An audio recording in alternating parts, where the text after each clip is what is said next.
தமிழ் வாழ்க, தமிழர்கள் வாழ்க வளமுடன். உலகெங்கிலும் வாழும் தமிழர்களுக்காக சவுதி தமிழ் மீடியாவின் தலைப்புச் செய்திகள். சவுதி கலாச்சார மையம் உலகின் முதல் மெய்நிகர் ரியாலிட்டி சுற்றுப்பயண அனுபவத்தை அறிமுகப்படுத்துகிறது. ரியாதில் நடந்த சவுதி கோப்பை குதிரை பந்தய விழாவில் பட்டத்து இளவரசர் கலந்து கொண்டார். விரிவான செய்திகள். பயனர்கள் மெய்நிகர் வரலாற்று சுற்றுப்பயணங்கள் மற்றும் பிற அனுபவங்களை அனுபவிக்க ஜெனரேட்டிவ் மீடியா நுண்ணறிவுக்கான செயற்கை நுண்ணறிவு அமைப்பு ஆதரவுடன் சவுதி கலாச்சார அமைச்சகம் உலகின் முதல் தேசிய கலாச்சார மெட்டாவர்ஸ் தளத்தை அறிமுகப்படுத்தியுள்ளது. Hyper ledger fabric 2.5 block chain தொழில்நுட்பத்தை பயன்படுத்தி டிராப் குரூப் மற்றும் பிஜிட்டல் மெட்டாவர்ஸுடன் இணைந்து இந்த முயற்சி தொடங்கப்பட்டுள்ளது. பிப்ரவரி 22 கொண்டாடப்பட்ட நாட்டின் நிறுவன தின கொண்டாட்டத்தில் நிஜ வாழ்க்கையில் பல செயல்பாடுகள் மற்றும் ஈர்ப்புகளை பயனர்கள் அனுபவிக்க ஒரு மாறும் டிஜிட்டல் சூழலை வழங்கியது. அமைச்சகத்தின் மெட்டாவர்ஸ் நிறுவன நாள் தொடக்க நிகழ்வுகளை சிம்பனி கச்சேரி நேரடி செயல்திறன் மையம் ஒளிபரப்பும். சவுதி கலாச்சாரத்தின் வரலாற்றை ஆராய்வதற்கும் பார்வையாளர்களுக்கு உதவும் வகையில் கலாச்சார அமைச்சகத்தின் அர்ப்பணிப்பை செயல்படுத்த மெட்டாவர்ஸில் நுழைவதற்கு பயனர்களுக்கு உத்தரவாதம் அளிக்கப்படுகிறது. இது சவுதி நிகழ்வுகளை மில்லியன் கணக்கான மக்கள் மெட்டாவர்ஸில் அனுபவிக்க உதவுகிறது. இந்த இணைப்பின் மூலம் மெய்நிகர் அனுபவத்தில் பங்கேற்க விரும்புவோர் பதிவு செய்யலாம்.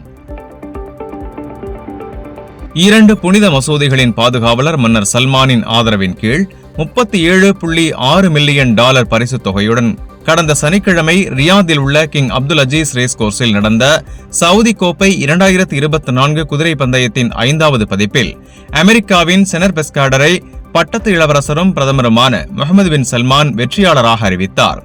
செனர் பஸ்கோடர் குதிரையின் உரிமையாளர் ஷரஃப் அல் ஹரீரிக்கு பட்டத்து இளவரசர் வாழ்த்து தெரிவித்து சவுதி கோப்பையை வழங்கினார். குதிரை பயிற்சியாளர் ஹமத் அல் ரஷீத் மற்றும் ஜாக்கி ஜூனியர் அல்வரடோ ஆகியோரை வாழ்த்தி அவர்களுக்கு முறையே குதிரை பிரதி மற்றும் குதிரைப்படை குதிரை தலைக்கவசத்தையும் வழங்கினார். மைதானத்திற்கு வந்த பட்டத்து இளவரசரை குதிரையேற்ற ஆணையத்தின் இயக்குநர்கள் குழுவின் தலைவரும் சவுதி அரேபியாவின் ஜாக்கி கிளப்பின் இயக்குநர்கள் குழுவின் தலைவருமான இளவரசர் பந்தர் பின் ஹாலித் அல் ஃபைசல் வரவேற்றார். பட்டத்து இளவரசருடன் மதீனா பகுதியின் அமீர் இளவரசர் சல்மான் பின் சுல்தான், இளவரசர் துர்கி பின் முகமது பின் ஃபஹத், அமைச்சர்கள் குழு உறுப்பினர் இளவரசர் Abdul Aziz bin Saud bin Nayef, உள்துறை அமைச்சர் இளவரசர் அப்துல்லா பின் பந்தர், தேசிய பாதுகாப்பு அமைச்சர் மற்றும் கலாச்சார அமைச்சர் இளவரசர் பத்ர் பின் அப்துல்லா ஆகியோர் உடனிருந்தனர்.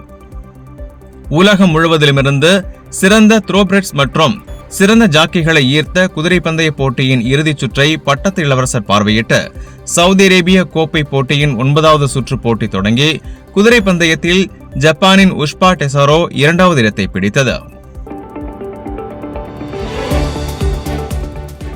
இன்றைய வர்த்தக செய்தி.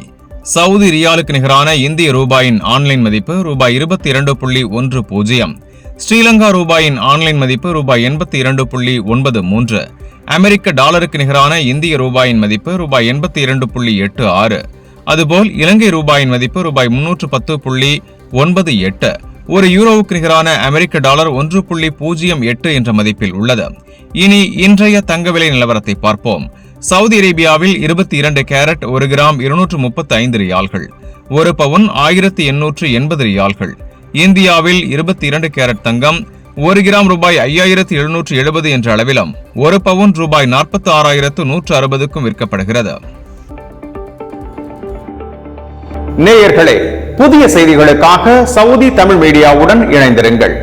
இன்றைய செய்திகளை உங்களுக்காக வாசித்தளித்தவர் நான் முகமது இஸ்மாயில். அன்பு தமிழ் உறவுகளே, எங்கள் சேவை மேம்பட உங்களின் கருத்துக்களை கமெண்ட் செய்யுங்கள். தினந்தோறும் எங்கள் செய்திகள் உங்களை வந்தடைய எங்கள் சேனலை சப்ஸ்கிரைப் செய்து அருகில் உள்ள பெல் பட்டனை அழைத்து அதில் ஆல் என செலக்ட் செய்யுங்கள். மேலும் நீங்கள் அறிந்து கொண்ட செய்திகளை உங்கள் நண்பர்களுக்கு ஷேர் செய்து உதவுங்கள். நன்றி. மீண்டும் சந்திப்போம் புதிய செய்திகளுடன்.